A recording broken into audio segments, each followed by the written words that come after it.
Pickaxe.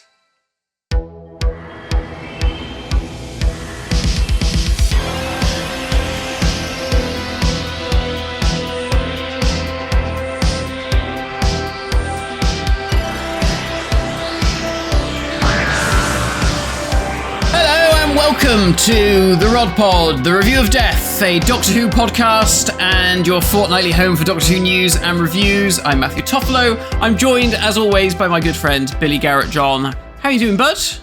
All right, my love. I'm very, very good, thank you. Hello to people who are joining us on the prestigious Pickaxe Week.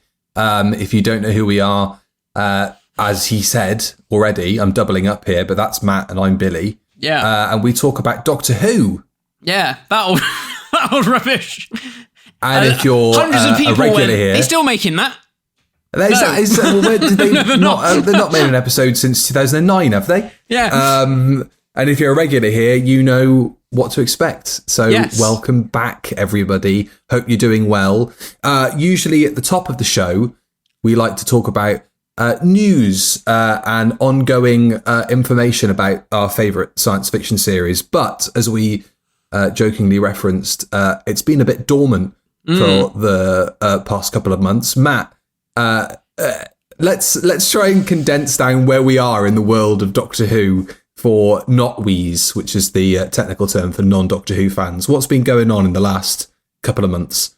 Not much. Well, we had no, that's not true. Actually, we have had a series this year, which was mixed. I'm going to go in positive. It's early in the morning. Oh no, it's not. It's live at 5 o'clock. I'm going to go in positive. We had a pretty good run of episodes this year with Ncuti Gatwa. Ncuti Gatwa found his stride in the programme. He was teamed up with Belinda Chandra, who was played by, that's it. Varada Sethu, yes. Both very good. They worked very well together. They were absolutely a really golden TARDIS team. Unfortunately, come the end of the series, kind of like what happened last year, by the end of the series, the finale, which is, funnily enough, what we're going to be talking about today, the finale kind of ballsed everything up, and it just felt like a bit of a disappointment. And then Ncuti Gatwa decided he wasn't going to stick around because he was knackered.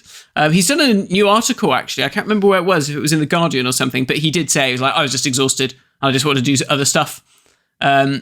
I imagine part of that was because Disney, who are currently the co-producers of Doctor Who, have not decided whether or not they're going to go in for a third season. At the moment, it's looking very unlikely. And we still have a spin-off, which is, again, a co-production between the BBC and Disney, which is about the Sea Devils, these guys behind me, although they don't look like that, they look shit.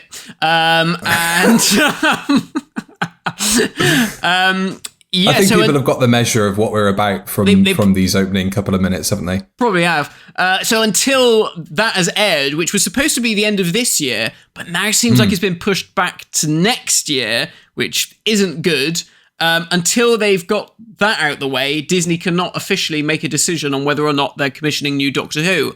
So all of the production at Bad Wolf in Cardiff, they've had to slam the brakes down because they literally can't do anything. They can't write anything. They can't cast anybody. Billie Piper might be Doctor Who for all we know. But by the time Doctor Who gets made, Billie Piper might be getting her bus pass. So, it's...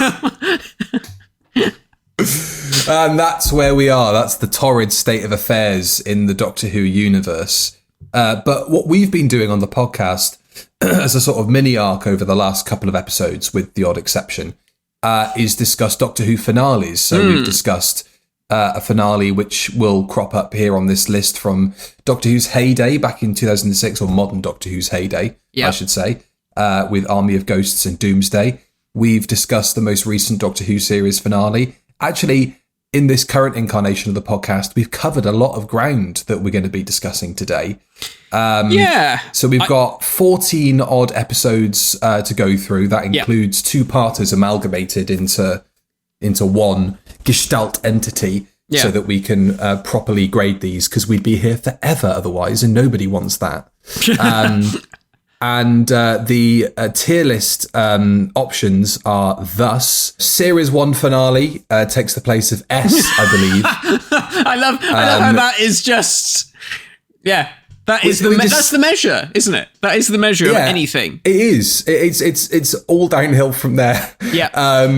Gert Lush in A, did the job in B. C, weak T. I did this months ago, so I don't know what reference I was making there from Gen Z speak. And show needs a rest down in F tier. So right, speaking of Gen Z speak, 6-7. Have you heard of this? Skibbity toilet, mate. Like, my nephews are coming in from school going 6-7, and I'm like, what the fuck are you talking about? I don't say it quite like that. Should we guess before I Google it? Are we 6-7 is that a new way of saying mid? It's like a 6 or 7. Oh, maybe. Oh, that makes sense. Apparently it's something to do with basketball. I don't think they really understand what it is, but they just all say it. Some TikTok in Gen thing. Z slang, 6-7 is a popular nonsensical phrase that is fun to say and use with hand motions. Thanks, Google AI. Wow. With no deeper meaning or specific definition. It's a trending meme amongst young people, often used simply because it's silly and a catchy thing to say. Well, I am none the wiser, but I didn't expect Google AI to give me a solid answer on that one, if I'm completely honest. No, that's true. Fine, sure. If you know in the comments, let us know. Anyway, let us know. On that tangent, you'll get this. We're on this podcast. You're going to get lots of tangents, but we're going in direct. We're going in hot with this one because if it's the same on your screen as it is on mine, yes, the Series 1 finale is going to go into S tier because that's the first one up. Yeah. Do we want to say why? Because it's just fucking brilliant. Go for it. Now, we actually reviewed this one, didn't we? We've done this one on the Rod Pod. Do you like that, Rod Pod? Yeah, you said it at the start. I think that's like a colloquial term that we've picked up. Yeah. From others. Yeah. So we have reviewed this one in full, so go check that out. But yeah, I mean, it's just superb. It's just one of those where everything builds in the right direction. The stakes are high. It doesn't really let up. As soon as the episode starts, there's a sort of doom-laden sense that, this is going to be a big one and something's going to really go to shit in this one. Yeah. And it does, really. The Doctor regenerates at the end. It's a fantastic ending for the Ninth Doctor's arc. The Time War seemingly comes to an end as the Emperor Dalek's destroyed. Billy Piper and the Doctor have a snog. Not Billy, not you. Do you have a nice snog with Chris Eccleston? Yeah.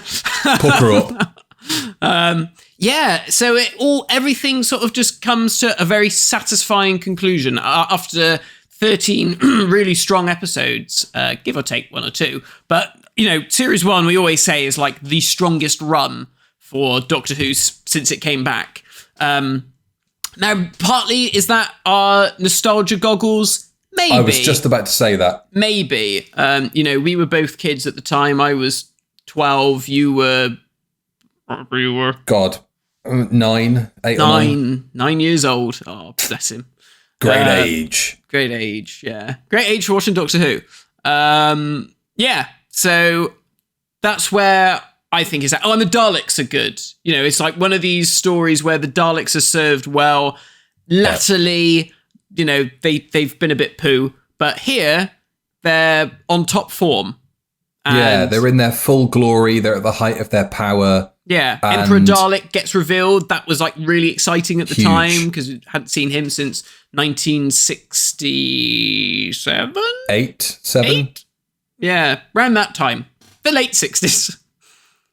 It's massive, and I think that the decision had already been made to renew Doctor Who by that point, but that finale I think really solidified. Okay, this is the success that they thought it was going to be. Yeah, and also this is the structure for season finales going forward. Yeah, it does provide a bit of a template, but whether that is matched by the content of later seasons in the lead up to their respective finales. We'll have to see. But yeah, Series 1 finale, S tier, Bad Wolf Parting of the Ways, right at the top. Yeah. Now, the next one is a story which has received an awful lot of praise in every conceivable direction. Since it was first broadcast. And I completely understand why. The tricky thing, personally, and I think you'll probably agree, Matt, is that this falls at a time of Doctor Who, although we really like Series 10, we were only talking about it the other day with our review of Oxygen, it becomes a bit muddled for me, particularly around finales. But World Enough and Time and the Doctor Falls, I don't think I can put it on the same pedestal as Bad Wolf Parting of the Ways, but I'm sure a lot of people would, and you might think so, but I would put it up there in Gert Lush personally. I mean, yesterday I said to you, I was like, God, I can't remember some of these finales. Basically, anything after this point, my mind is a bit of a blur, so I'll give you a hand. Look forward to those people at home, because they're going to be like, they don't know what he's chatting about, and I don't.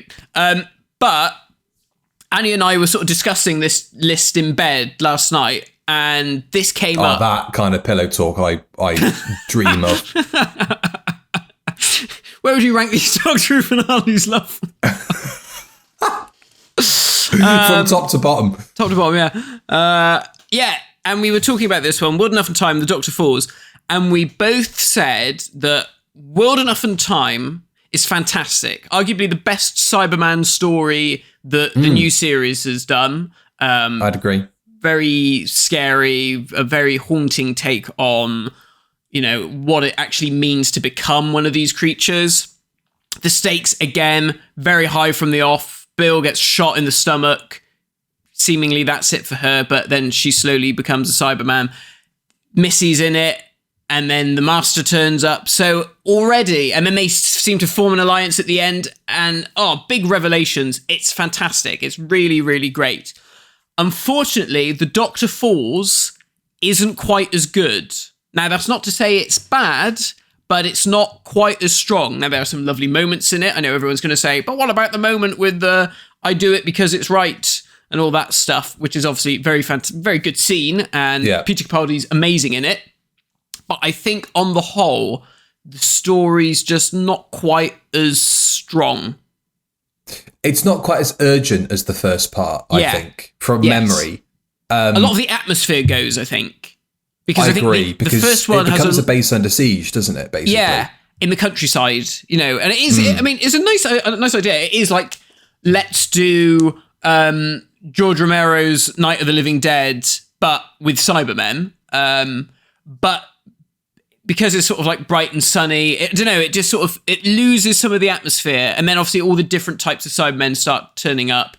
And I do kind of wonder, maybe if they'd have shot all that stuff at night and you just had like the 10th Planet Cybermen marching through the lawns in all the mist and the fog with their little headlamps on, that'd look really fucking creepy. Maybe they should have gone with that rather than going, oh shit, we've only got 3 Cybermen suits. Can we get some of the old ones out of storage? But that's classic Doctor Who, isn't it? Let's be frank. I think, from memory, I do remember enjoying this story. I think it's slightly marred by the following adventure, Twice Upon a Time. Yes. Because this feels like it should have been the 12th Doctor's last episode. Yes. And you've got that coda, which I really dislike that story. For reasons I think we've probably gone over in the past and may do so in the future as well. I was actually about to say, this story is going really well until William Hartnell turns up at the end.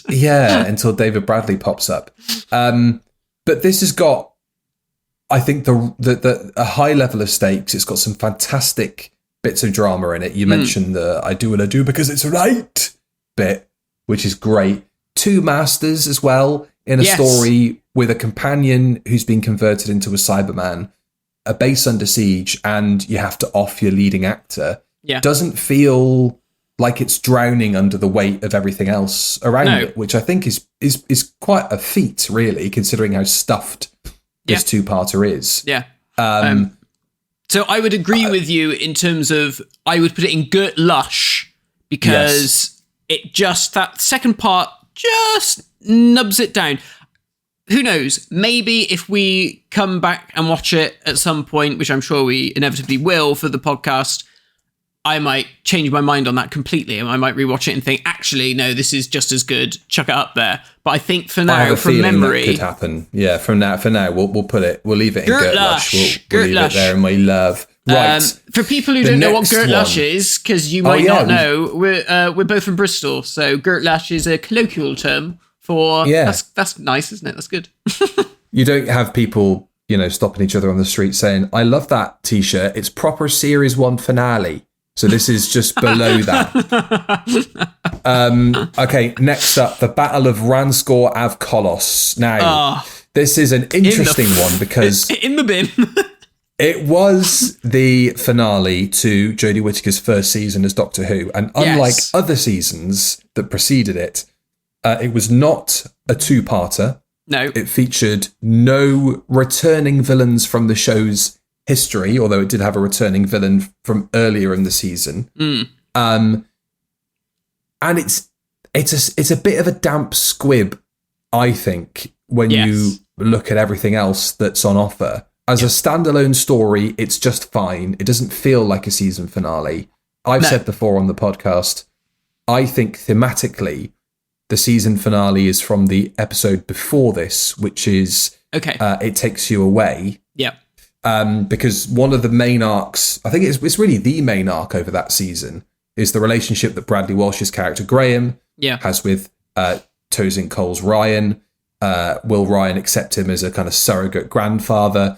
And that is resolved in the prior story in I think, a really satisfying kind of emotional way. And I quite like It Takes You Away as a kind of weird, creepy, cerebral sci-fi horror.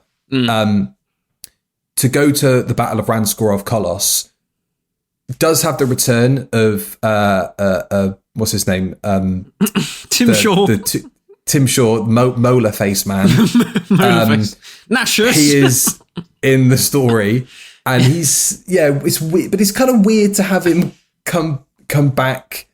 Given that he was set up as I'm the big bad of the first story, that doesn't necessarily give you the weight to go all the way through to the season finale. But if you take season 1 as a kind of mini arc of the 11th Doctor's adventures, which it kind of is, in the same way that those first 4 adventures with William Hartnell, or 4 or 5, are linked. It does have a nice continuity. Oh, yeah.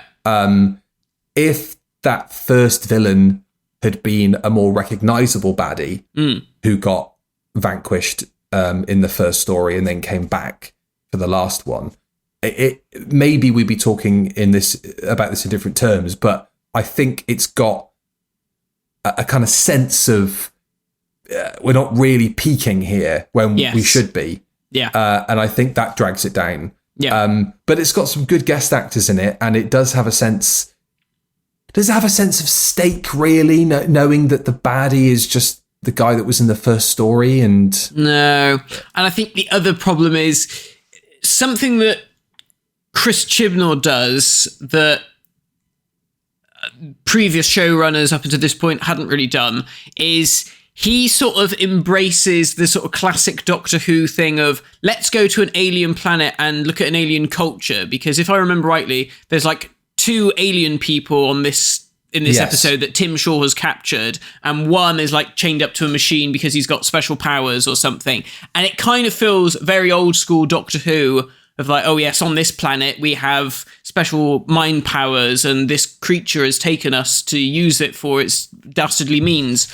But there feels like a bit of a disconnect there, because we don't really know who these people are, so who gives a shit? They don't, like, the Doctor doesn't really encounter them much from what I remember at the start of it. Well, it's only 40, 50 minutes as well, so how much jeopardy can you squeeze in when we haven't met these characters before? This is it. And then, of course, Tim Shaw as a baddie isn't that great. Visually, he looks interesting, but he's not really got an awful lot of menace behind him. And he's not a finale villain. No, not at all. No. Not at all. I mean, to be honest, he's not really even a returning villain at the end of the day. And I suppose you could argue that Resolution is really the finale of that season, because it was only sort of 2 weeks after this episode went out that we got Resolution as a finale. Yeah. And that had the Daleks coming back. It was a big festive special, and it was fantastic. So, Battle of Ransoor of Kolos, I think, just sort of gets lost in the mix. I don't dislike it as a story. There are certainly season finales on here I dislike. Right. I'd elect to put it in week T because it just kind of is, I think. Really? See, I'd put it in show needs a rest. But I will do you a solid and put it in week T. We might have to change that later on. We can negotiate these as we go through. Next up is, we've got a triumvirate here of Jodie Whittaker season finales. Yeah. This is from season 12, Ascension of the Cybermen, and that says Timless, but it's supposed to say, it does say Timless. the Timless Child. The Timeless Tim Shaw Children. was in the last one, so this technically is the Timless Child. It's the Timless episode. He's got involved. Now, this does go back to a more conventional two-part season finale. It's the only time that the Whittaker era did that, by virtue of the fact that Flux obviously was individual serialized episodes. They didn't go in that direction for her first season. Yeah. And then we had Power of the Doctor as her last episode. I remember really enjoying the first part. Yes. But I think that the Timeless Children as a concept sort of weighs down the perception of this story, because it's focused on telling that story rather than the finale. I think that the main criticism that usually pops up is that the Timeless Child episode feels like 45 minutes of exposition, and then it finishes, and you're like, oh, okay, is that it? Which I kind of agree with. It's very visually arresting, that final part, especially the stuff to do with the Timeless Child. Yeah. Whether or not you like that as a new interpretation or a reinterpretation of the Doctor's past is sort of moot, because it is what it is now. It's been established in the Russell T Davies era that is what we're dealing with as a Doctor Who backstory. Yeah, it's all a dream. It's all a dream. Paul McGann's going to wake up next series. Where have I been? I've been sleeping all this time. He's still in the morgue. He's still on the slab. He wakes up. I'm bloody freezing. I would, again, suggest that this goes into week T, because I don't dislike the story. I don't dislike the Timeless Children arc. Yeah, okay, and it's interesting. Got a few strong moments. Sacha Dhawan, as we can see in the thumbnail, coming back at the end of the Timeless Ascension of the Cybermen is a big moment. I think the Cybermen are quite good in it as well. I really like the opening sequence on that planet where they're getting attacked by Cybermen. I think that's really strong. And those stupid fucking heads. And those stupid fucking heads. But we do have I was going to say a Shilda, but that's not their name. Mary Shelley Assad, the Mary Shelley Frankenstein Cyberman, is in this story. I think underused personally. Yes, compared to the previous one. But he's very good. He's still a good villain. He's a good villain. He's kind of like the Whittaker era's David Banks, isn't he, really? Yes. Is that he is the sort of cyber leader surrogate for these stories. And latterly, when he comes back again in Power of the Doctor, which was so fucking stupid. That was dumb. That was just really, really dumb. But I digress. I actually would have put this in Did the Job, personally. We can go for that. I don't think it's, I think it's fine. It could be worse. Let's put it that way. It could be worse. It could absolutely be worse. And we'll go for Did the Job. Compared to Battle of Ransoor of Kolos, colonoscopy, this is like fucking Oscar worthy by comparison in terms it's got stake, hasn't it? Yeah. There's stakes in it, and it does feel like it's culminating that season in this story, and that's important. So, yes, we'll go for Did the Job for that one. Nice. Next up, The Vanquishers, the final episode of Doctor Who's COVID season, Doctor Who Flux. I can't really remember any of this, so you're going to have to help me. I don't think I've watched this story since same. Broadcast. I can remember an Ood. I can remember an older lady who may or may not have known the Doctor from Gallifrey, who was in control of some sort of machine that separated the boundaries between universes. Yes. I remember Tecteun. Tecteun, thank you. I remember Swarm and Azure, the villains who were great that season. Yeah, but not at the end. Not at the end. And I remember it all, you know, by virtue of the way that season was filmed, everything was shot so that actors were either separated on sets or they had the sets ready to go to use across the season. Yeah. And I just remember a lot of stuff in caves. Yeah. I remember there being some quite, again, visually nice stuff going on at the end with, I believe, Swarm and Azure being Thanos snapped out of the story. Yes, by which time. Again felt like, by time, that's it. Again, felt like a bit of a weak conclusion for two of the stronger villains in modern Who. This is what Annie and I were talking about last night, because I think she's watched all of this. She still hasn't watched all of the Jodie Whittaker era. But this I think she did watch, and we were talking about it, and I sort of said, Swarm and Azure, they started off so strong, those first couple of episodes, and I remember when we reviewed it before the podcast, we were raving about them. These guys are really cool, and you know, these could be up there as like the new sort of villains for Doctor Who.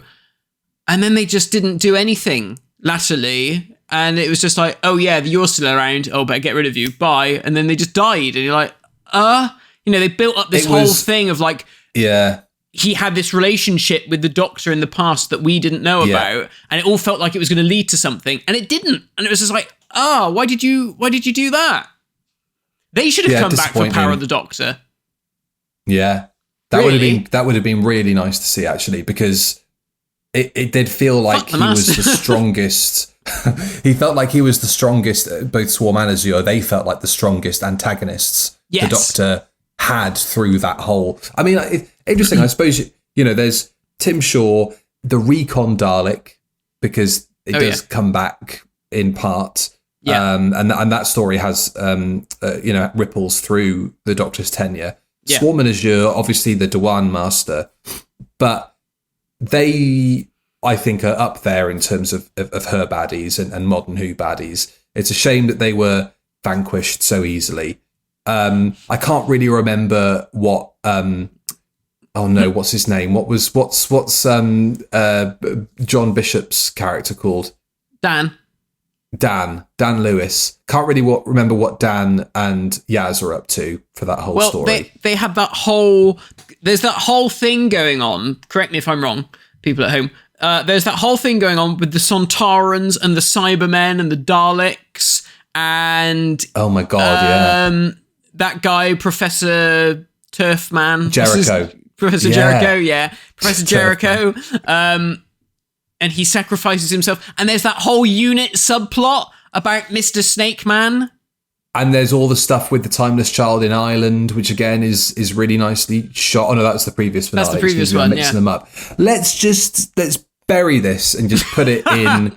Let's put it. Is it weak T? I mean, think because the villains are quite strong, but I mean, neither of us remembered what happened. No. There's a whole subplot that you'd forgotten. I've forgotten most of it, and you know that might be the beginning of the end for us in terms of reviewing. I'll put it in week T, but I will put it ahead of Battle of Ransoor of Kolos because it might be slightly better.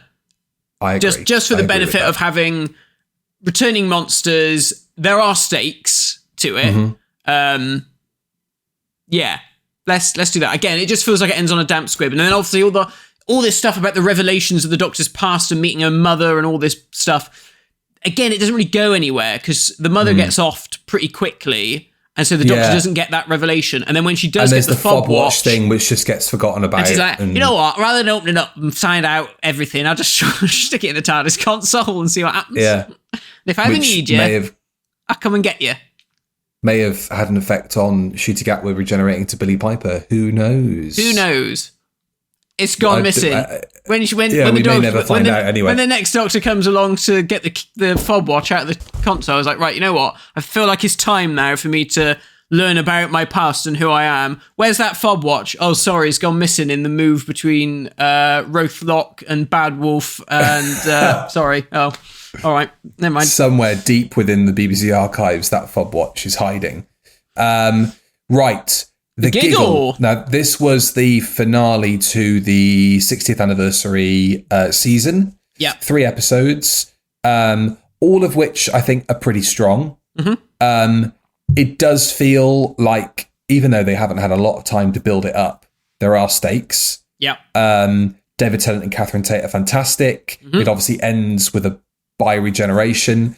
I don't know how much we can criticize this story, given that happens, and it's felt like a bit of a weird addition to the canon. This is a weird one because I really like this story, and I really liked this story when it aired, but it's the last 15 minutes when it then dedicates itself to introducing Ncuti Gatwa's Doctor, like I said, in such a bizarre way, which seemingly just ended up causing far more problems further down the line, because not just for fans, but for the general audience as well. Because, I mean, the amount of people who came up to me, I was like, wait a minute, so is David Tennant still the Doctor then? What's going on? And I'd be like, don't ask me. Don't talk to me like I know what's going on. Don't talk to me like I like this show. I don't know what's going on. But it's great, and it's got scale, and it's got spectacle, it's got action. There's all the stuff that was shot. Neil Patrick Harris is fantastic as well. Really, really good as the toy maker. Yeah. One of the better sort of casting decisions that have been made in terms of bringing a villain back from the classic series. One that is tricky because at least with the Master, there's some sort of established principle of what this character is. But with the toy maker, there isn't. And Neil Patrick Harris had basically nothing to work off of. So, really, really good. I would put it at the top of Did the Job, personally. I don't think it's on the level of World Enough in Time, The Doctor Falls. Okay. I think that it the last 15 minutes, as much as I don't want that to factor into my, placing or review of it, it is still part of the story. Yeah. And it's a big part of the story. So I'd be tempted to whack it at the top of Did the Job. Me too. I'll put it there. And again, I think it's not even just that. It's like the way they defeat the toy maker as well feels so lacking in any sort of, like I said, any stakes. It just reaches a point where it's like, oh shit, we need to finish this story. Oh, okay, we'll just do this. And it's a downward spiral from there. Talking of downward spirals, The Legend of Ruby Sunday and the Empire of Death. Oh boy. Ouch. Oh dear.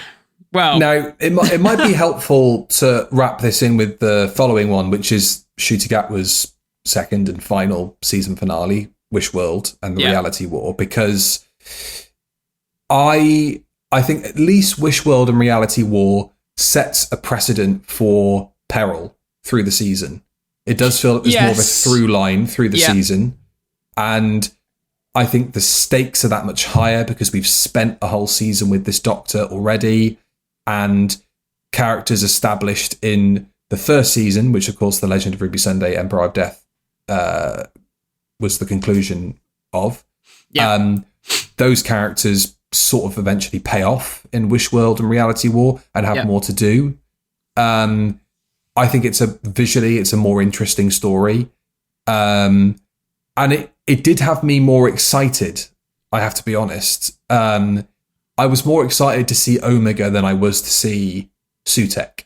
Yeah. Because I think Sutekh's reveal at the end of Legend of Ruby Sunday is so daft. I mean, in a great way, really. Yeah. Because, and it got people buzzing. Yeah. So, we can't be too mean about it, because it did the job and it got the hype going. Yeah.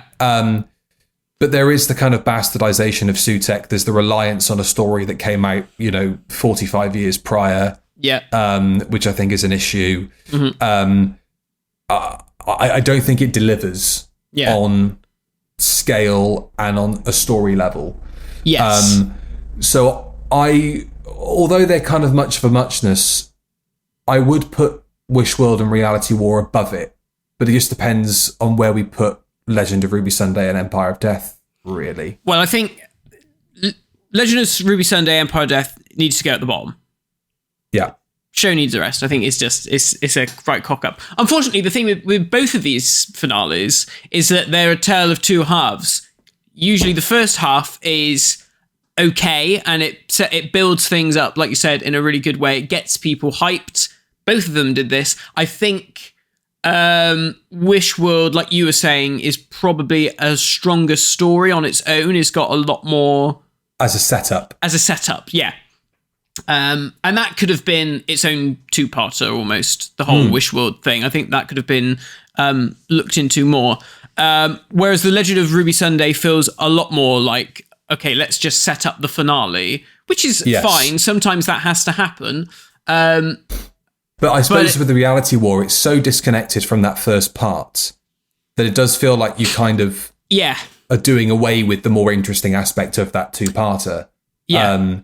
Which is a shame. And then you've only got however many minutes available to you to do the last episode. And it stands apart from it as a two-parter, being the last episode, because it's so disconnected from the drama and the tension of the first story, you know? Yeah. Yeah. And I mean, even Empire of Death, you know, it goes off on its own tangent. Like, you know, it builds up to Sutek and, you know, the Doctor and Sutek have this confrontation, which is not even like a really strong confrontation. Let's be honest. You know, after the bar is very high for how these two characters should meet and interact in the way that, you know, Gabriel Wolf and Tom Baker's Doctor interacted with each other in Pyramids of Mars. And then when Ncuti and Sutek finally meet, it doesn't really feel like, other than he's sort of like shitting his pants a bit, that doesn't really feel, I don't know, it just doesn't feel right. Well, Sutek's not in it enough, and Sutek not in it enough. And this is it, because then fucking the Doctor's going off to the ends of the universe to find some woman to get a spoon or something, whatever the fuck that was all about. When we'd much rather just have a confrontation between the Doctor and Sutek, or spend more time with Sutek and get into that character a bit more. And obviously the other issue is, you know, and maybe people could be bullshit for this, but bollocks to you, you know, they strip Sutek of a lot of what his character's all about. The whole Egyptology thing, which is what made his character interesting. Let's be honest, you know, that whole, you know, did the Osirians inspire, you know, the gods and all that sort of stuff, and that whole mythology, that's all stripped away. And then it's like, well, what are we left with? He's just a big bad dog. He's just a big bad dog. So you've taken away one of the more interesting aspects of his character, and then they fuck around with it and make silly, stupid jokes about cultural appropriation, which doesn't even make sense, because technically humans culturally appropriated the Osirians, so fuck off, you know. And I think this goes into the larger problem with this Disney era of Doctor Who, is that there's so much... There's a lot of bloody woke. Well, it's not even that. It's that they're trying to white knight themselves, because they're like, oh, this is the sort of thing people are going to say, so why don't we get in there first and say it and earn brownie points? But it's like, no, that doesn't make sense. So say it and when if you're that concerned about it anyway, then why do it in the first place if you're having to make those references? Yeah, it's stupid. It's like, well, say it about something where, you know, it actually... that, you know, that actually happens. Don't just do it about any old bloody rubbish. Anyway, that's off on a tangent. Stick it in the bin. So where's... They shit on my favourite Doctor Who story, Pyramids of Mars, so that's Empire of Death and Ruby Sunday in Show Needs Rest. Where's Wishworld and the Reality War going? Especially considering the fact it is the freshest episode of Doctor Who. Yeah. And, of course, ends with Ncuti Gatwa regenerating into Billy Piper. There's a lot of production issues that have been rumoured and are evident on screen. I was going to say, it's on the surface of the show, isn't it? You're just watching it and going, okay, this is a reshoot, that's a reshoot. I mean, people detective... Do you think that's going to affect the legacy of this story when we come to watch it later down the line? Or do you think we'll be far enough away from it that we can just take it for what it is? But it's such a reshuffle. Well, it's such a reshuffle of what I assume they were going for and what I assume the plan was. Yeah. That it's always going to be sort of, at least for us, I mean, for a generation that will come to Doctor Who in sort of 20, 30 years' time, who didn't see this on broadcast, they won't get what a sort of shift of, oh, shit, something's happened here, that it was. Yes. So I think on balance, because I really like Wishworld as a concept, and I really like that first episode, I'd put it in weak T. I think it's got more going for it than Ransoor Av Kolos, and it's got more going for it than The Vanquishers on a story level, at least that first part. Yeah. But again, the second episode lets it down, and it's mired in this production nightmare that they were experiencing. I think it needs to go and show needs a rest, because I think at the end of it, we were all just we all said, yeah, it's like, this is just, as soon as Billy Piper turned up, we were just like, okay, what are we doing with this program? Yeah. What is going on? Fair enough.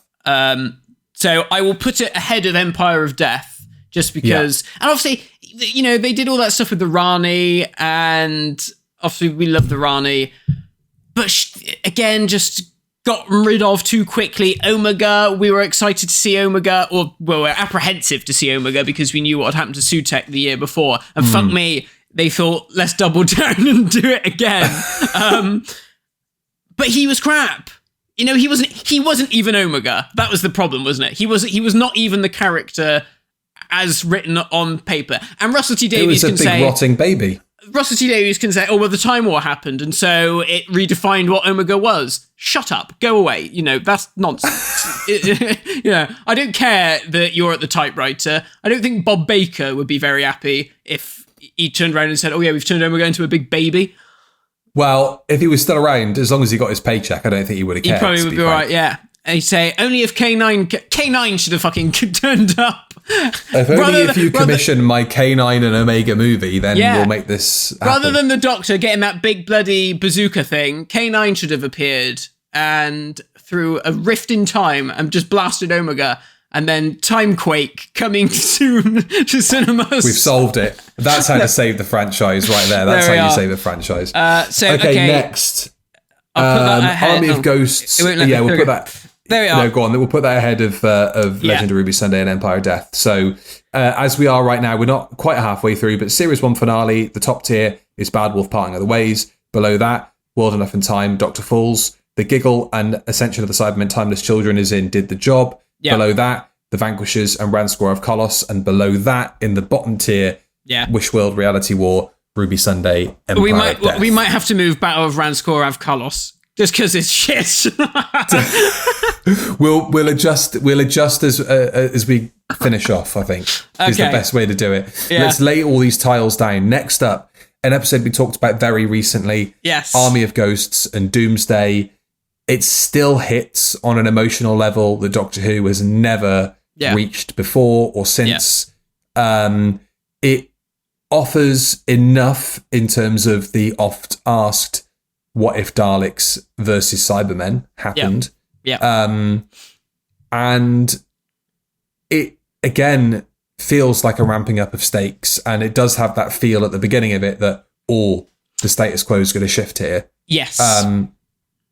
I don't know, though, if it's Series 1 finale. I know. That's what I was going to say. And this is what Annie and I said last night. We were like, it's really good, and it's arguably the next best finale, probably. Yeah.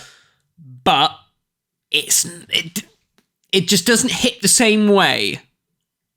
There's something about it. I don't know what it is, but I think there's something a bit more cozy about it. Do you know what I mean? Particularly that first episode. Obviously, there's all that stuff with like Jackie Tyler and all that. It feels quite... It's more familiar because that first episode has the Doctor and Rose separated for the whole story. Yeah. And obviously, then you end up with Rose on Earth wondering whether or not she should go back and save the Doctor. And, so there is a kind of isolation of characters in it, which I think does ramp up the stakes because you just want them to be together and you just want them to save the day together and everyone to be okay. Whereas Army of Ghosts and Doomsday does feel a bit more trad in the way that it deals with the Doctor companion dynamic and them being together. So, top of Gert Lush, do we put it above World Enough and Time and the Doctor Falls? Yeah, I think so. Let's put it there. Yeah, I think Parting of the Way, Bad Wolf Parting of the Ways, yeah, that just has... I think the fact that it's not set on Earth and the fact that it just starts and we don't know how they got there. They're all, like you said, they're all split up. We don't know where the TARDIS is. Immediately, you're on the back foot and the characters are on the back foot because they don't know what's going on. And although, when we reviewed Army of Ghosts, we sort of said, the Doctor's slightly on the back foot when he turns up because all this stuff with the ghosts has been happening. And so he's trying to play catch up, which is nice. It's not quite the same. And I think because you're in the future, you're far away from home, it doesn't have those familial comforts like this one does. Like, Rose can't just see her mum like she can in this one. And everything's all right. So, yeah, I think very strong story, but not quite Series 1 finale. I don't think anything else is going to be going up there, to be honest. Certainly not the next one. No, if anything's going to challenge it, though, I feel like it could be The Sound of Drums and Last of the Time Lords. The Sound of Drums and Last of the Time. Really? Series 1 finale?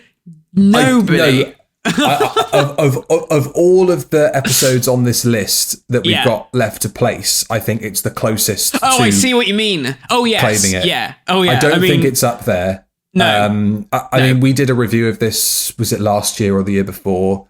Yeah. And again, it does have a weight. It does have a... Yeah. It's the first story with the Master coming back. And I think it was really clever doing the Daleks for the Series 1 finale, Cybermen / Daleks for the Series 2 finale. The next logical step is we bring the Master back. And I think that the Master is used really well in it. I think all the stuff where they're running for their lives as Public Enemy #1, I think is really good. I really like the idea of Martha Jones spending an entire year traveling across the earth, spreading the good message of our Lord and Saviour.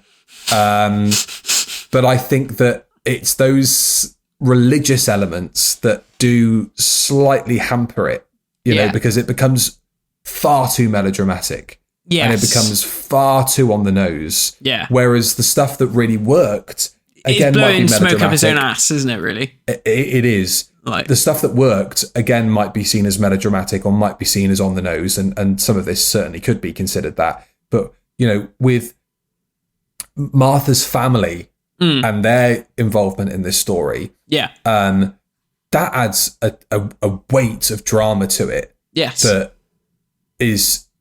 it befits a season finale. Oh, for sure. And again, it's a great performance from John Sim, and he feels like the big bad. But I think it's the melodrama of this caged, wrinkled testicle that sort of drops it in my opinion. Yeah, and then I guess the resolution of that, where it's just like, well, we'll just press this button and then everything just... I mean, obviously, this is the problem with Doctor Who finales happening on Earth, is that nothing can stay. Everything has to go back in the box. Do you know what I mean? You can blow up the universe and blow up the world as many times as you want, but you've got to press that button for it to go and then back to normal. Which was the same problem with Empire of Death, when Kate Stewart and all of UNIT got dusted in the first couple of minutes. Because you're like, well, they're not going to be dead. So that, none of this matters. But this was the first time that happened, though. This was the first time that happened, yeah. And it did sort of set a bit of a precedent for, well, we can just do that. We can just have a button that we press and it just fixes everything. But it still bothers me. But I agree. I mean, like, all the melodrama with the Doctor, like, oh, if we all think the Doctor's name, it'll all, he'll get special Jesus powers. It's mad. It's really bizarre. It doesn't do it for me. I love the first part. First part is fantastic. Like you said, the stakes are high. The fugitive Doctor, not that one. The Doctor's a fugitive on the run. It all works so well. And like you said, John Sim is having a whale of a time. And even like the revelation about the Toclophane being, the future humans and like, yeah, you know, the Master saying, "Oh, Doctor, when you find out what they are, it's going to break your hearts." All that stuff is really great. So it does have some strong moments in it, but there's just, again, there's stuff at the end that just cocks it up. So I think... Where's this going to go? Yeah, this is difficult, isn't it? This is really difficult. This is the most challenging one I think we've had so far, because part of me wants to say Gert Lush, part of me wants to say did the job, but then when I say when it did the job feels like a bit disrespectful to it. Do you know what I mean, in a way? Well, why don't we put it at the bottom of Gert Lush? Let's go for the bottom of Gert Lush. Okay, yeah. That works. Yeah, and it's a shame, really, because I'm like looking at the Giggle, and I'm like, I really enjoyed the Giggle, but then it's that last bit, just it mires it. It's a shame, isn't it? You can say that about the story we just placed as well. And a lot of them, yeah. So here's one that we haven't talked about on the podcast yet. I don't think we've ever discussed it in any shape or form as a couple.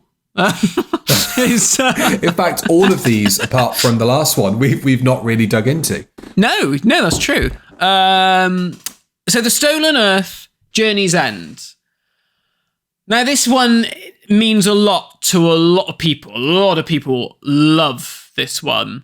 I am not amongst them, I must say. Now, I can understand why it means a lot to a lot of people who grew up with this era. The Rusty Davies era, because obviously it's a culmination of everything that has been happening across the last 4 years of the program, and it all meets here. And there's, we have a big family reunion at the end, and it's all lovely. That is my issue with it, is that the story that is building up with Davros and the Daleks and all that stuff gets booted out quite quickly. Again, this is very much like Reality War. It gets booted out quite quickly for, let's just go around and see everybody and say, oh, hello, how are you doing? Have a cup of tea, and, and I'm like, no, I'm not here for that. I wanted to see Davros, that, for me, that is where the drama is, I don't care if Martha Jones is doing whatever she's doing with her Osterhagen key. I'm amazed I remember what that was.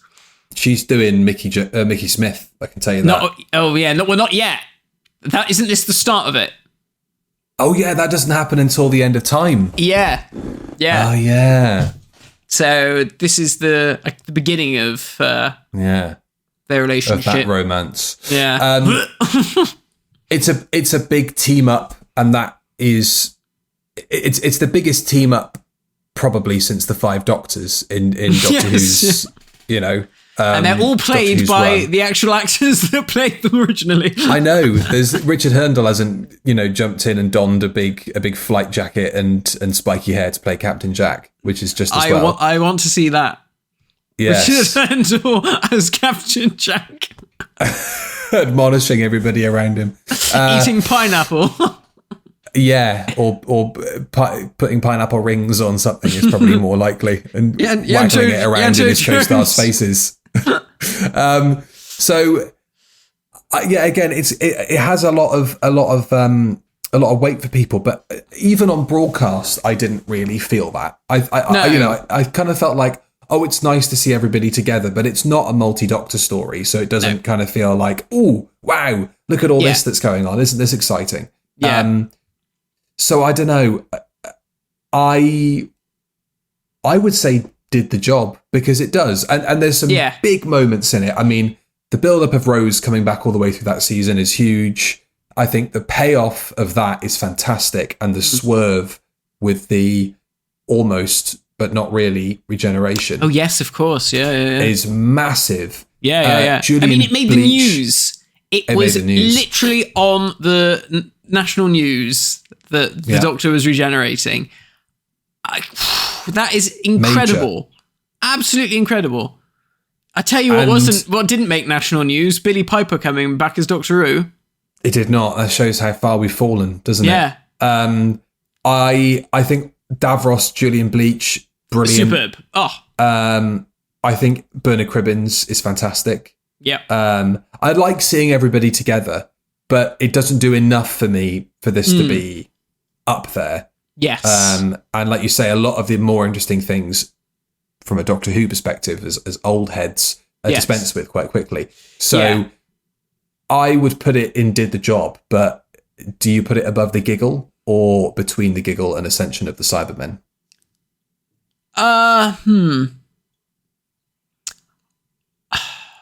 Maybe above the Giggle. Maybe they're sort of... For what it did. Yeah, there's sort of much of a muchness. I mean, I think that's why the Series 1 finale works so well, is because although it has all of the emotional, more soapy stuff of like Rose going back to her mum and being separated from the Doctor and then sort of having to potentially adjust to her old life, it doesn't do that at the expense of the drama of the Doctor Who story. Whereas this one does, is like, a Doctor Who story, we don't care about Davros, who gives a fuck? Let's just do all this stuff. You know, and I give a fuck, actually. Davros is like he's the only one in the country that does. Yeah, he's, you know, as my favourite Doctor Who villain that, you know, isn't like a major monster, it was a bit of a shame that he didn't really get too much to do. But then again, I guess Davros is a difficult cookie to crack, really, because is he just... He does have a tendency to end up being just another Dalek, can't he? Depending on, you know, he's just shouting orders at other Daleks, and obviously that becomes a problem. Stephen Moffat, I think, approached it in a much better way when he did his story. That story is absolute shit, but the Davros stuff is actually really well done, and the stuff that he does with the Doctor is really well done. And it's a shame that Tennant and Davros didn't get more time together. I think they only have like a couple of scenes, especially when you consider, you know, the weight of like the stuff with other Doctors over the years when they encounter Davros. I mean, like, because you just want them to have that showdown, don't you? You do, yeah. I mean, Colin Baker doesn't have that much time with Davros in, say, Revelation of the Daleks. But it's still a great scene. It's a really good scene, yeah. Likewise with Peter. Peter barely meets Davros, but he does stick a gun in his face.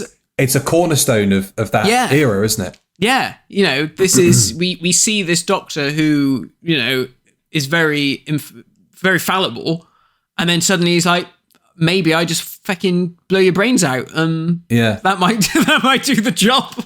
How's that? How's that? Yeah. Pick out the stingers, as my dad would say. Right.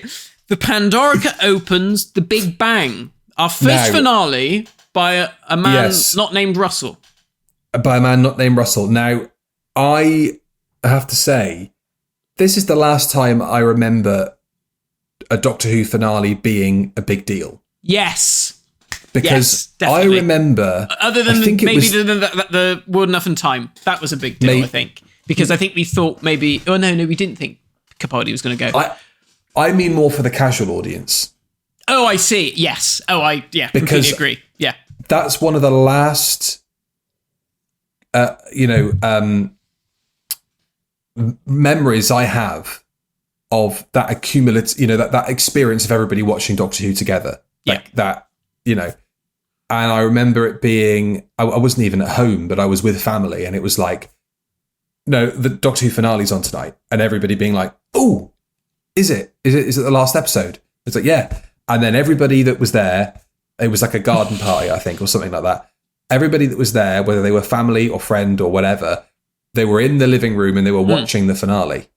And they were saying, Billy, what the fuck's going on? They were saying, this is shit. But it's from memory, is a great 2-part finale. I don't remember enough about it. I don't think I've watched it for a very, very long time. Again, it's one of those where I really like part 1 and part 2 just sort of happens. Right. I can't really say... Part 2 doesn't really leave a lasting effect on me. The only thing I really remember from part 2 is there's a lot of jumping around with the Doctor dying in the museum, teleporting, Auton Rory, and then the wedding of Amy Pond and Rory at the end. Yeah. And it just I can't feels really very... remember what happens between those bits. Yeah, it's just a lot of jumping about and this happens, zip, zip, zip, zip, zip, zip, zip, zip, zip, the end. Whereas the first part feels like a proper build up to something is going to happen. Amy gets shot and dies, and we're like, fuck me, that's insane. And killed by Rory, of all people. Yeah. And Rory's like, thank fuck. That'll teach you. She's bloody horrible. She's been horrible to me. And that great last bit with the Doctor being locked to the Pandorica, that's really, really good. That is a very good cliffhanger. That is so strong. And Murray Gold knocks out the park with the score, and the way that's all shot and stuff. It's great. And then that Matt Smith's performance is fantastic. Yeah, that pull out, and then you see all the stars going out around Earth, and it's sort of quite a quiet sort of conclusion to the episode, but it's like, oh shit. Yeah, because it's not like everything's on fire, but it's like the Doctor is fucked here, you know? Yeah, everything puffs out of existence, and then that's it. And I think it's really cool to have the villains all get their own back on the Doctor. Yeah, we've never seen that before, but it doesn't feel like wasted, because it should feel like a big moment, but it does. You know, they're all there, and they all have their own reasons for doing it, and it's very satisfying. It's very satisfying, and the whole idea that the Doctor's like, no, you dickheads, you're looking the wrong way. Well, you're looking at me thinking I'm the bloody problem. The real problem's over there behind you. It's great. It is very good, and I agree. I think what you said about it sort of being in the public consciousness, it really was, and I think it's the last sort of time Doctor Who's got like a real retail presence as well, because at that point there's a lot of toys still on the shelves. You know, it was the big. The Pandorica was like a big thing as well for action figures and the whole you know, aesthetic of Doctor Who. Yeah, and then after that, it all starts to sort of go downhill. Unfortunately, I guess in the sort of public perception. So I don't know. This is a tricky one. Yeah. Because I need to see it again to really give it a fair, you know, position on the list. But from memory, I mean, the weight of it, as we were saying, sort of having that feel of it's the last time people really cared about a Doctor Who finale. Yeah. You know, and looking at the rest of the ones on this list, it's kind of the last one that has a big impact. I don't know. It's hard, isn't it? It's like, well, it's either got to be the bottom of Gert Lush or maybe the top of Did the Job. I'd put it at the bottom of Gert Lush. Okay. Maybe this is one... It does more for me as a story than Stolen Earth and Journey's End. Davros is great in that, but it's not enough to see the Scooby-Doo gang get together again to really make it like, oh, that's you know, cracking TV. Yeah, I guess, you know... At the core of it, the Stolen Earth Journey's End is the Daleks invade Earth again. Yeah. Whereas this one has, you know, like you said, the baddies team up to create a trap to snare the Doctor, and they bloody do it, and the universe ends because of it. And you know, what has the trouble is, I think, with this is that the revelation of what actually has caused the Big Bang and all this sort of stuff. So many of the threads are left hanging to go into series 6 with the silence and all that stuff, because the silence will fall thing comes up in this story. But it's not really answered, because I think at the end, you know, the Doctor's like, who blew up the TARDIS? And nobody knows. And we never really, I mean, we do find out, oh, the silence did it, but we never really get a real sort of solid answer. You know, we never sort of, do you know what I mean? Where a baddie gets to come up and saw there's a big, like, and a big, like, Sherlock Holmes deduction where you scene. See it was you. It was you, yeah. It was Jimmy Silent over there. He snuck in one day and blew it up. I don't know. With his big fishy fingers. With his big fishy fingers. So, yeah, I think let's put it at the bottom of Gert Lush, and perhaps at some point in the future, that is one that we should we should rewatch. Maybe It's in the going new on the year or list. something. It's going on the list. Because we've done a lot of finales this year, so maybe we put the brakes on. Yeah. And we come back to that, because I would like to rewatch that one. Here is a story that no matter how many times I watch it, my brain just, it's a bit like the Horns of Nimon. It just says, no, I don't want to know. This isn't happening. This isn't happening. Although actually I would sooner watch the Horns of Nimon. The Wedding of River Song. Can you remember anything that happens in this story? All I remember is they're all wearing eye patches. There's a big pyramid. There's a bit on a train. There's a bit with Winston Churchill. The Doctor gets naked. The Doctor's rapping. The Doctor is in a Laurel and Hardy cartoon. Is that one? Oh, yes. He's in the beginning of the Laurel. Is that in that one, or is that in Power 3? Who gives a fuck? No, anyway. I don't remember anything about it, so I can't really say anything. So I don't remember hating it. I think the Silents are great villains. Yeah. But there's all the stuff with the Tesseract, and is that the robot that River Song? Oh God, yes. Shoots. The robot. The Doctor dies, but he's not a robot. Only joking. He was a robot. That whole fucking shit. They get married at the end, but she's marrying a robot, and the Doctor's inside the robot in his eyeball, and he's like, "Ooh, hello." Shit. Show needs a rest. Show needs a rest. I think the fact that neither of us can. I'm going to put it ahead of the other two, because. The other two... We just assume it's better. We just assume it's better. Like, it has not impacted us enough that we remember it with, like, fury. In a negative sense, yes. Yeah. But it is so incredibly forgettable that we've literally forgotten about it. And I think I've watched this episode 3 times over the amount of years it's been out. And every time I watch it, I always go in watching it thinking, God, I can't remember any of this. And then... Is that the one that opens with Mark Gatiss playing chess? I think so. Yeah. Yeah. This is the one where the Brigadier died. This is the one where he has the phone call. That's a good scene. Yeah. Anyway, name of the Doctor next. Name of the Doctor. 3 to go, and the name of the Doctor's up next. I really like season 7B. Yeah. I don't mind it. And I think the name of the Doctor is a good finale. I like all of the stuff to do with Clara in the Doctor's timeline.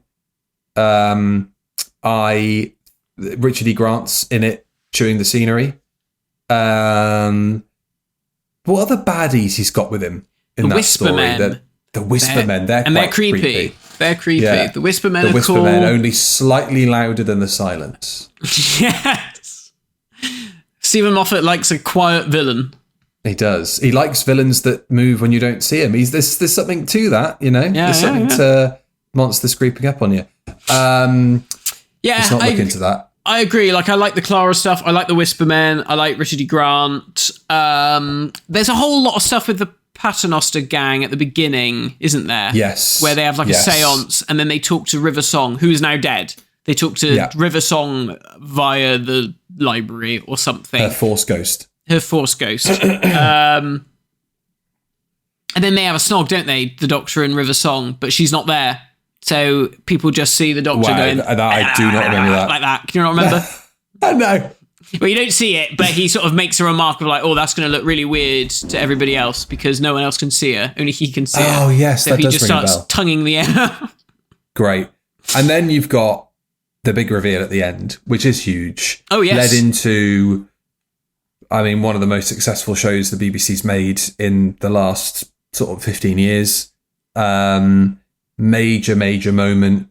And it was memed and it was parodied, but it had a reach and it had an effect. Yeah, certainly did. The impact of that was like, poof, you know. We've got a new Doctor. And we didn't even ask for one. Yeah, what does it mean? And of course, it was weird because obviously we knew Matt Smith was leaving, I think, by this point, didn't we? We know that he was going, so we were like, well, hang on a minute. we know that they're looking for a doctor, but he's not the doctor that we think we're going to get. Had they cast Capaldi at this point? I can't remember. I don't think so, but I do. Yeah, maybe our memory's playing tricks on us. People will be able to let us know. But I think going into this story, it was like, is this the one where he leaves and what's going to happen in the 50th? I have a feeling that was the sort of tension around it. I really like it. I don't know if it's funny because it's a single part. So it's you kind of have to grade them differently because they're not, it's not like, oh, you've got a front-loaded first part and a slightly weaker second part or vice versa. It is just as it is. And as a single story, I think it's great from memory. So where would you put it? Yeah, I don't know. Maybe Gert Lush? Maybe Gert Lush, bottom of Gert Lush? Or did the job? I can't really remember it now. But I can remember watching it and not hating it.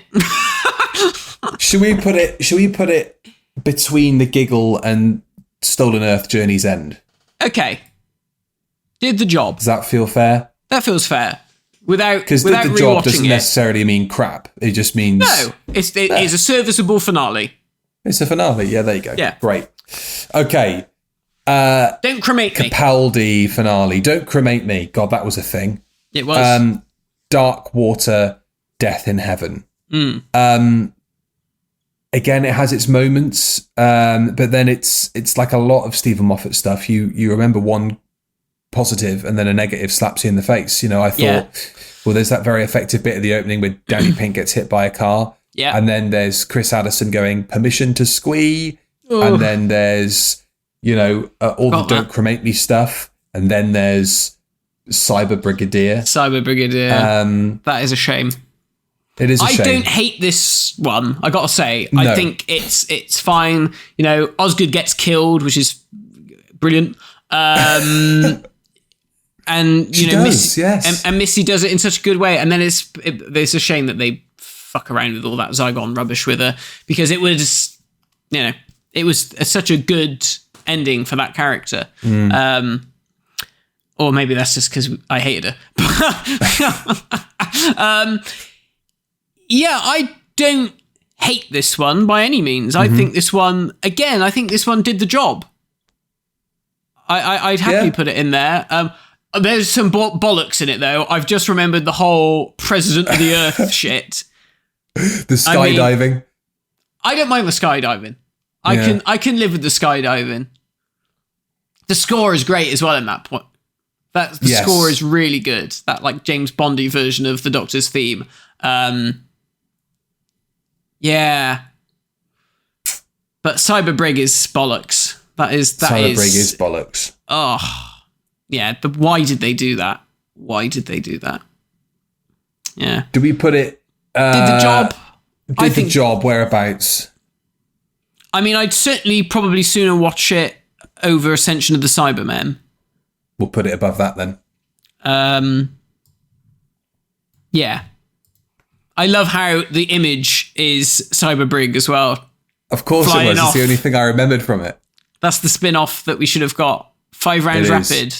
5 rounds rapid with Cyberbrig. It should have been him and Doris going around B&Q Garden Centre. And she's like, come on, Alistair. Those sunflowers aren't going to plant themselves, you silly old git. Stop electrocuting the store manager and come over here and plant these bulbs, for God's sake. Plant these bulbs. Put that shelf up. Come on. Yeah, you're big enough. Yeah. All right then, and the last one. Heaven sent, hell bent. Hell's bells. It's so difficult to separate these two in my mind, because I've got a vendetta against Hellbent, and I will stick to that till my last breath. But I think that Heaven Sent is fantastic. This is the problem. You've got a phenomenal story, a phenomenal piece of television. It annoys me to this day that didn't get the kudos that it deserved, because obviously this is a critically, one. You mean? Yeah, forget that it's shitty old Doctor Who, which I think is the problem. By this point, television has moved on, and they are starting to see Doctor Who as shitty Doctor Who again, like like they did in the old days back in the 80s. It's starting to get that kind of feeling, I think, from the wider television business. But it is such a shame that it didn't get the kudos that it deserved for, like, you know what, this is really ballsy that primetime television, they were just putting out an episode with one man in it, and he is, he's running that story for 45 minutes. And he's so good in it. And I think it's really well written and beautifully scored. And then you've got Hell Bent, which I remember when we watched the two of them back to back and we did it as a review, I remember coming out of Hell Bent and being like, well, it's so many years later, I don't mind it as much as I did at the time. I know the Doctor shoots that Time Lord, which is out of character. And I know the whole... I mean, the thing is, you can say, oh, it's out of character, but someone will turn around and say, oh, but that's the point. It's because, it's how far the Doctor will go to save his friend. And obviously, by this point, for a lot of fans, us included, Clara's starting to get on our tits anyway, because they've, ingratiated her into the Doctor's life so much and into his sort of core history that you start to think, fuck me, did he even have a thought of his own? Did he wipe his own ass? Because it seems like she was there around every turn saying, how about you do this? How about you do that? No, how about you wear that scarf? No, how about you put that frilly shirt on? It feels like that. So she was rubbing us up the wrong way. Ashilda in this as well. Oh, God, yeah. See, and then obviously it's tied to two absolute diarrhea stinkers of Doctor Who. And it kneecaps okay story with quite a dramatic ending. Yes, the Doctor drags Clara out of her time stream and saves her from the Raven, thus negating everything he's been through in Heaven Sent. And I know that you can view that as a separate piece of television, but if you view it as part of the finale, it makes his struggle relatively meaningless because he's just able to pluck her out of time again. And that's the biggest problem I have with this. It just feels like a really odd choice to make, in the drama of your own TV show. It just seems like a really strange thing to do. Yeah. And then she pisses off in that diner, doesn't she? Flying through space and time. In the flying diner. Yeah. Lesbians in space. So what are we going to do? I think weak tea. I don't think it's did the... but then that first story's so good. I don't know. We've got to take it as a package deal, though. That's hard. It is difficult. And like all the stuff with Rassilon gets sidelined. Again, it's like, we don't want a Doctor Who story. We want this other stuff. Really, we should have a separate tier for this to say, half and half. Heaven Sent's, half and half. Heaven Sent's great and Hellbent's crap. Yeah. Do we stick it in Did the Job then? Because it's slap bang in the middle. I'd be fine with that, but I think, given that an episode like Heaven Sent is in there, I feel like we need to do some reshuffling here. Heaven Sent should be up Gert Lush Series 1 finale, I think, because it's so good. And then Hell Bent should be certainly in week T. Yeah. That is tricky. What are you thinking? I'm thinking if we put it between the Giggle and Dark Water Death in Heaven, at least it's pretty much in the middle of the list. Okay. And then I think we're probably due an adjustment or two. Yeah. Because... Actually, maybe I would put it... See, now I'm looking at it and I'm like, looking at the name of the Doctor, and I'm like, well... I remember... the first part is above or equal to everything on the first two lists. Or do we put it at the top of Did the Job? And then it's sort of... Yeah, in fairness. Let's just do that. Let's put it right at the front of Did the Job. it's we're acknowledging split. how great it is and acknowledging its shortcomings. Yes, very much so. Whew. So that's it. So series 1 finale, Bad Wolf, Part Another Ways. There were no others. Gert Lush, we've got Army of Ghosts, Doomsday. We've got World Enough for Time, The Doctor Falls. We've got The Sound of Drums, Last of the Time Lords, Pandorica Opens, and The Big Bang. Did the job, Heaven Sent, Hell Bent, but obviously that's a little bit, not wholly true, but that's fine. Still on Earth, Journey's End, Name of the Doctor, The Giggle, Dark Water, Death in Heaven, Ascension of the Cybermen, The Timeless Children. Week T, we've got The Vanquishers, The Battle of Ransoor av Kolos. Well done. And then Show Needs a Rest, Wedding of River Song, The Wish World and the Reality War, and then The Legend of Ruby Sunday and The Empire of Death. How do we feel about that? Empty. No, I don't know. I feel like that's okay.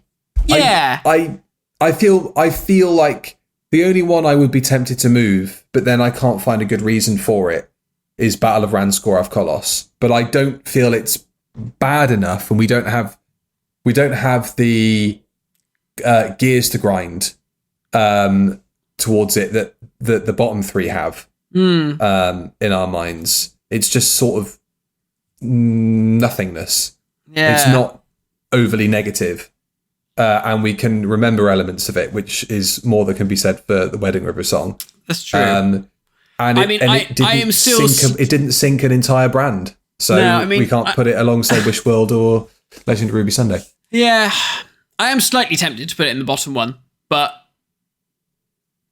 I think we're in an even sort of space. I'm happy with that. I'm happy to leave it where it is.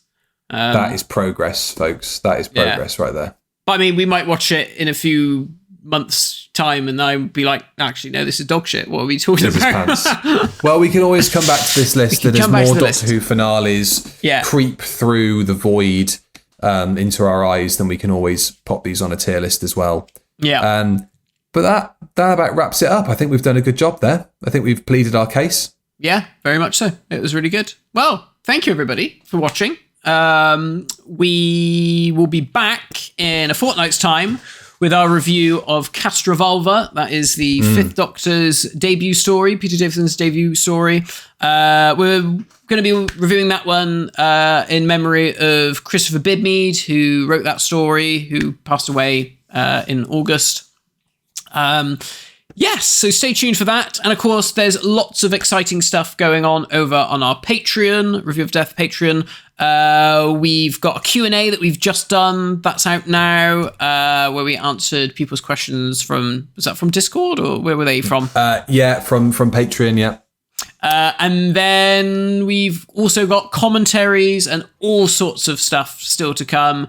We're going to be reviewing Probe next, or doing a commentary for Probe Part 2, which is going to be interesting. Doctor Who spin-off from the 90s. So, yeah, lots of good stuff over there. So thank you all for watching, and we will see you next time for Castrovalva. Goodbye. Goodbye.